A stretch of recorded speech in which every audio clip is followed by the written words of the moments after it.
It's another Mock Draft Monday here on the A to Z Sports Film Room channel. Today, we're doing things a little bit differently. We're going to be alternating picks, each making picks for different teams. It's not collaborative today, and we're also making sure to include trades, so hopefully things get nice and chaotic. Ryan, I'm going to kick it to you first for the first overall pick with the Tennessee Titans. Yeah, and we're going to keep it nice and simple, Joseph. We are going to go Cam Ward, quarterback for Miami. There obviously could be some trades on the conversation, at least for the Tennessee coaching staff, and I'm sure it has been for the last couple of months. But I do think that when you have a roster that has Will Levis, when you have a roster that has Brandon Allen as the only quarterback options, and the veteran quarterback market has dried up, I do think that taking a chance on a Cam Ward, although a little bit of a volatile prospect, is a good selection overall. All right, I'm up here with the Cleveland Browns. I think that the Cleveland Browns should trade out of this spot. I think that they are in a very difficult roster situation with Deshaun Watson's contract. Bringing in a rookie quarterback is not going to get them where they're trying to get to in the next couple of years. They need to start to rebuild the foundation of this team. More importantly, I think that the Giants need to trade up to number 2 if they want to get Shedeur Sanders. So you're picking with the New York Giants pick. Can I interest you in making that move and trading out? I would like this year's 2, next year's 2 in order to move up. All right, let's see if the simulator gives it. Okay, trade is accepted. You are now picking second overall. Are you going to take Shedeur Sanders? Man, I probably should have thought about this a little bit deeper before I made that trade, Joe. Yes, I'll take Shedeur Sanders, man. I'm not the hugest Shedeur Sanders fan of all time, but I do think that the New York Giants in a situation where they need new blood at quarterback, man. So taking a shot at a quarterback, it could cost you your job, but I would argue that the job could be cost for just another bad season with Joe Shane and that Brian Daboll coaching staff. So yes, I will go with Shedeur Sanders in this situation. All right, now the Cleveland Browns are in a spot where they've accumulated some day 2 picks, and on top of this, they can now draft best available. Because they just signed Myles Garrett to an enormous contract, let's go with the direction of them selecting Travis Hunter, the corner/wide receiver from Colorado, the teammate of Shedeur Sanders. We end up getting not only a dynamic playmaker on both sides of the ball, if he can play both sides, but also a superstar that will bring a lot of positive attention to the team. New England Patriots, I am back up here with the 4th overall pick. Abdul Carter is the no-brainer move. Going best available is the direction that the Patriots need to go in order to get this team from young and promising to dominant in the AFC East. So Abdul Carter, run to the podium, no-brainer, easy pick. So I've done this one a bunch in mock drafts, and I'm going to stick here at number 5 with the Jacksonville Jaguars. I am personally just going to take who I deem to be the best player available in this spot, Joe, and a guy that I think can bring some tenacity to the interior of the defensive line they have not had in quite a bit of time, probably since the Marcus Stroud days of the interior defensive line for the Jacksonville Jaguars. So William Henderson as well used to slap himself before games. It was great. Give me Mason Graham, defensive tackle out of Michigan. Stalwart against the run, upside as an interior pass rusher as well. All right, back up here with the Las Vegas Raiders. There's a lot of different directions that they can go in. I'm going to go with the pick that I wouldn't make, but one that I keep seeing as a trending one. Ashton Jeanty being the selection here for the Raiders. We know that Pete Carroll loves to run the football. Getting his premier running back in Jeanty to add a spark to this offense with Geno Smith already there, I think it is a smart move to get some early production out of this offense. I will offer you to trade up to get Tedero McMillan. This year's one, next year's one for the 7th overall pick. And let's see if that goes through. That is accepted. So now I am on the board here with the Dallas Cowboys. Yes. And I'm taking Tedero McMillan. You get your second option next to CeeDee Lamb. McMillan works perfectly in this offense, playing off of a guy who's already a dominant number 1 target. He can be the T. Higgins to CeeDee Lamb in this offense. So I'm willing to do it. Maybe somebody else made a phone call, and that was what motivated Dallas in this situation. Well, the way I'm looking at it, too, because you're about to get the back-to-back here because you're on the clock with Carolina, but the way I'm looking at it, Joe, is that Ashton Jeanty, another guy that Dallas probably wanted, already went off the board. So they need to start getting a little bit of a panic mode there of hey, I need wide receiver 1 or running back 1 to be on the board at number 12, and they weren't potentially in that situation with Carolina and New Orleans back-to-back potential wide receiver needy teams. So I think that trade-up makes sense for Dallas in that regard. I don't love this pick, but this is one that I keep commonly seeing mocked. And I think a lot of Panthers fans would be very happy with this. Taking Jalen Walker in this position at 8th overall. They need pass rush help. Shouldn't have traded away Brian Burns when they did, but they need pass rush help.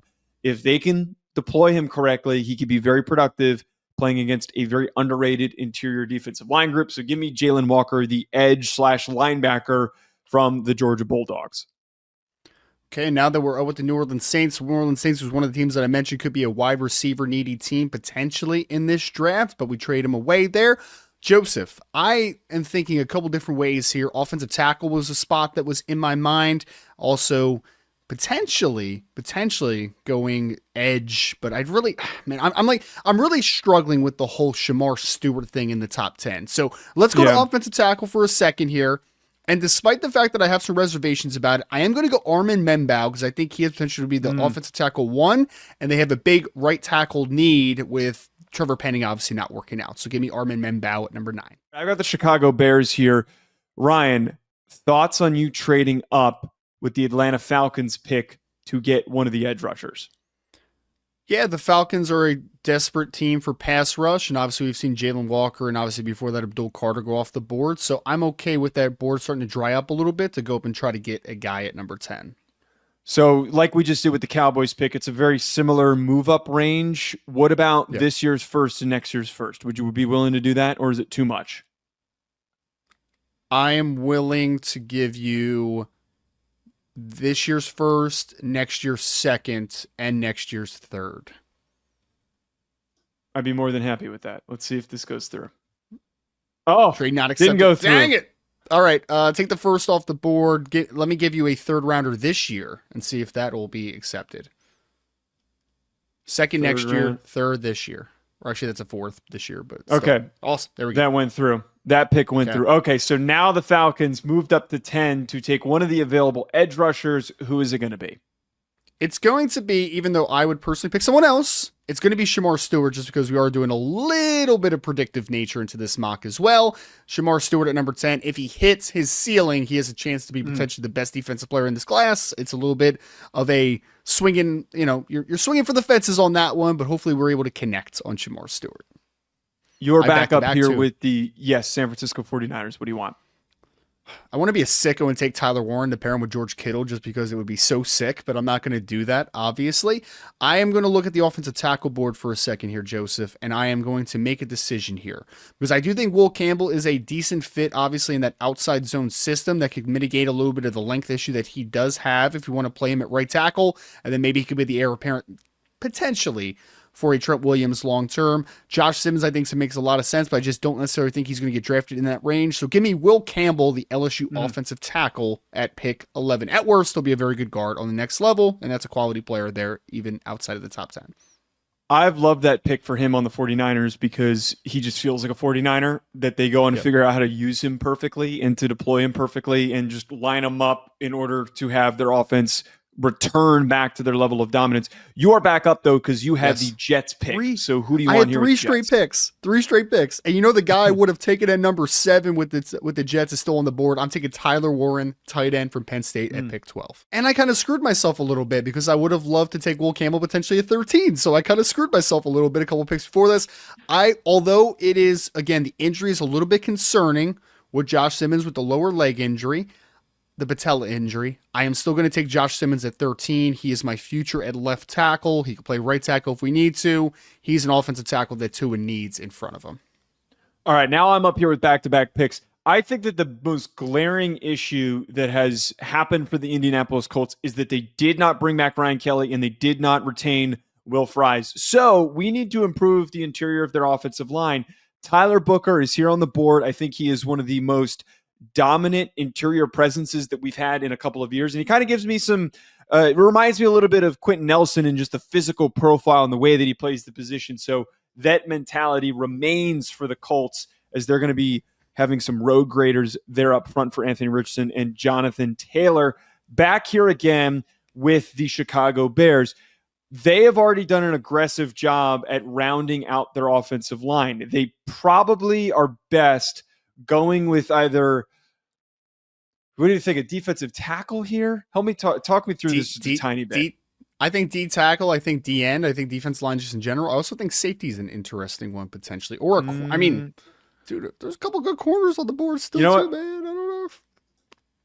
We're gonna go safety. We're gonna go Nick Emenwari off the board. Freakish athlete. We're throwing him into that defense. You can find a way for him to succeed. He is a weapon. Maybe he's not a direct fit in a specific spot, but if you're able to deploy him in creative ways, as we've talked about on this channel, he would be a slam dunk. Can you talk to me real quick about Emenwari decision over Malachi Starks? That's going to be one that people are going to ask about in the chat, I'm sure. I think, as we have talked about in his scouting report, go and check it out on the channel, his athletic testing is going to be enough to drive the narrative and the momentum for him to be the first safety selected. So we always have these risers that perform well at the combine that were in the first round mix, and they just do enough crazy stuff in their testing to end up pushing them ahead of somebody else. So I think Emenwari's got to be the guy there, the safety one. I'm going to go with Kenneth Grant. They run a 3-4, having a massive hulking nose tackle like that is going to have some pass rush upside. That one feels awesome for what they need in having just an athletic freak in the middle of their defense. Bengals can draft any defensive position, and it will be a good one. Kenneth Grant is an easy fit, potentially, that you just took off the board right in front of them. I'm sure they're not incredibly happy about that one. They could go outside corner. They could go safety. I am having an internal debate between Malachi Starks and Will Johnson right now on this podcast because this is a tough decision for me. I think that while I have a higher grade on Malachi Starks, I think that I have to be responsible here and take the positional value of cornerback here for Will Johnson. I think that he should not be probably on the board at 17, but he is, and that presents a tremendous value for the Cincinnati Bengals. Yeah, I think that going with Will Johnson, to him having that little bit of a slide, anybody that needs corners is going to be aggressive in trying to grab him if he was in that spot, compared to safeties naturally tend to not get drafted as early as we would expect. I'm going to go here with the Seahawks. They need offensive line help. Kelvin Banks presents the opportunity. If you want to play him at guard, you can play him at guard. You could still play him at tackle if you're not satisfied with the current lineup that you have. They need protection for Sam Darnold because their offensive line was such a mess last season. Yes. And Tampa Bay, easy one for me, as I've said on this podcast before and in written form. If Jahad Campbell is on the board at 19, I believe the Tampa Bay Buccaneers are going to go Jahad Campbell there. So Levante David, obviously on his last leg here, a great linebacker in his career, but he's at the tail end of his career. KJ Britt, their other starting linebacker, which is not a great value there. So Jahad Campbell to the Tampa Bay Buccaneers 19. I feel like one of the easiest predictions to have for the upcoming draft is that the Broncos draft a receiver. They were spenders on the defensive side of the ball. They added a little bit more juice to what was already a great defensive unit. They need an extra weapon. Actually, now that I think about it, I was going to go with Luther Burden, but I changed my mind because I just remembered that Colston Loveland is still on the board. They did just sign Evan Ingram. I'm just putting it out in the universe. But Evan Ingram is not going to be if you have the ability to draft Colston Loveland, Evan Ingram ends up being a nice second option. It's not like they spent and broke the bank on Evan Ingram. I don't think that. I was listening to the Athletics football show and they put it in a really good perspective that I thought that was, clearly they're not going to go tight end. They just added Ingram. He's going to be the primary weapon for them. But the way that it was framed by Robert Mays and company on that show was that Evan Ingram has been inconsistent. So now we have an opportunity to get a young budding guy, and Ingram provides a really good secondary option. So I'm going with Colston Loveland here. Okay, that's fair. The conversation around Steelers Nation, Joe, is that quarterback could be on the table here potentially. I'm not doing it. Do I think they take a quarterback? I think that they would think about taking a quarterback. Do I think they would necessarily take it? Not. I'm not ready to go there. I think that there's two ways that we could go here. We could create a trifecta of a crazy wide receiver room and get a guy like a Luther Burden to go into the slot with the two outside weapons that they have at wide receiver with DK Metcalf and George Pickens. Or I could go interior defensive line, which I've talked about a ton, of a Derek Harmon potentially to play a couple different spots and being the heir apparent to Cam Hayward. That's the debate I'm having in my mind right now. I am going to be, for the sake of being a little bit different here for what I've done in the past, I'm going to go Luther Burden, even though they do have two very good outside receivers. But if we get Luther Burden at wide receiver now to go into the slots, whoever is the quarterback for the short term or long term for the Pittsburgh Steelers surely has a ton of weapons to work with. I'm not going to complain with that. I think that is a smart move by them to end up having that really well-rounded receiving room. The question now is who the hell is throwing them the football? Maybe it's Aaron Rodgers. Plus, there's always a chance that George Pickens is traded at some point. There's a lot of conversation and fire around that potentially happening at some point. And if that happens, then you do need a wide receiver too in this offense. So Luther Burden, yes. I'm thinking this through. It's a very common move to go with an offensive weapon for Justin Herbert. Emeka Egbuka doesn't make sense because he is a primary slot guy. Ladd McConkey was super dynamic for them in the slot. They don't have anybody who's like a bigger bodied option that's worthy of getting selected this high. The best move to go with here is Matthew Golden to play the Z position in this offense. So I'm going to go with Matthew Golden, who can play on the outside. Why do you hate that? I just hate it. I just okay, too you early. Just don't like Matthew Golden. It's He's just the too third early receiver. He was the third receiver drafted. What are you talking about? It's just too early. No, I'm not talking about his pecking order of wide receivers. It's just 22 is just too early for Matthew Golden, just in a vacuum. It's just too early. I know, man. It's just too early. Oh my gosh, Green Bay is a weird one. Can you show me the edge board real quick? Do I want to? Actually, yeah, man. Let's do it. I don't care about the conversations of the fall here. Give me James Pierce Jr. to go on the edge for Green Bay. I know that they like a little bit of a bigger body type, but James Pierce Jr. gives them instantly one of the more talented pass rushers that they have had since Clay Matthews had his dip in his career and ended up with the Los Angeles Rams back in the day. So give me James Pierce Jr. ends the fall.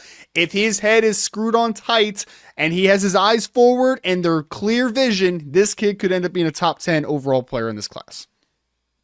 Malachi Starks is staring me down right now. Yes. I know that we did Nick Emanwari last time, and he's still here available. Minnesota Vikings, you have your heir apparent for Harrison Smith, who's going to start and is going to contribute early. I feel like since they drafted Lewis Seen early a couple of years ago, that they haven't been able to find like a true replacement for Seen. So let's go get another Georgia safety that is probably going to bother Vikings fans, but he is still going to be my pick. You know, in retrospect, we probably should have had Houston being aggressive, trying to go up and jump one of the teams to try to get an offensive lineman, because their board has kind of dried up a little bit here, has it not? Oh, yeah, they're screwed. Oh, yeah, they're not in a great spot. I am going to... Oh, my gosh. What's the interior offensive line like? Oh, awful. It's a horrible group. You could take... I mean, Donovan Jackson makes some sense. I was going to say Ariante Ursary was the guy that I was actually looking at, which is contrary to popular belief. Is that who you want? Just give me Josh Connerly from Oregon. I'm not a huge Josh Connerly fan, man, but like they have Cam Robinson playing left tackle, and then right now it's like projected for Titus Howard to be their starting right tackle. So they need a guy that is a true offensive tackle in the NFL level, and hopefully Josh Connerly is able to step up relatively earlier in his career than I would probably anticipate him being valued, but we'll see. Hopefully. I'm thinking this through in my head for the Los Angeles Rams. I feel like corner is going to be prioritized, especially the fact that the board is shaken up this way, that like most of these mid to late first round corners are still available. Jahdae Barron's a really good player. I don't know if I don't consider him to be an outside corner. I think he's a little too, he's not too short, or his length isn't good enough for him to be an outside corner. I think he's going to primarily play in the slot, and that's where he's going to be most successful. He's Brian Branch. That's what he projects as. I'm going to go with Ravel because he has the highest upside of anybody available. I know he didn't finish the season because of injury, but the length and the physical tools that he has to play outside a 6'3" corner is the freakish athleticism that the Rams are going to covet. Joseph, I'm going to trade with myself here. Okay. I want to go Baltimore Ravens, the Washington Commanders, who pick at 29, or we're going to trade up 2 spots to jump in front of the Detroit Lions to take Mike Green out from under them, who also need an edge rusher. So I would like to offer The Commanders have to give up this year's first, obviously, and let's say 61 and next year's third. And let's see if that gets it done to move up 2 spots, hopefully. Oh, no, not enough. Oh, okay, no. What do you think? All right, how about this? Take off 61 in round 3 for the Commanders. Take off round 3 as well for next year. Let's go next year's 1. Next year's 1. And then I want Baltimore to give me back something, though. I want like next year's 3 or something. Something. I need a little bit more. Doesn't look like they're going to be interested in this, though. Oh, my God. Oh, no. Take off next year's 3. Okay, take off next year's 3 and go to the bottom of the screen and force this trade through. All the way down above the offer trade and force this trade through. We're making this happen. That is a lot of capital. That is insane capital that they were turning that down. Okay, all right. Now you're on the board. Now you're on the board and you want to take Mike Green. Yeah, I'm going to take Mike Green. I can't believe it took that much to trade up 2 spots. That was insane. But yes, give me Mike Green. Detroit is in the market for an edge defender, on the other side of Aiden Hutchinson. The board dies quick after that. So I'm going to go Mike Green there to the Washington Commanders.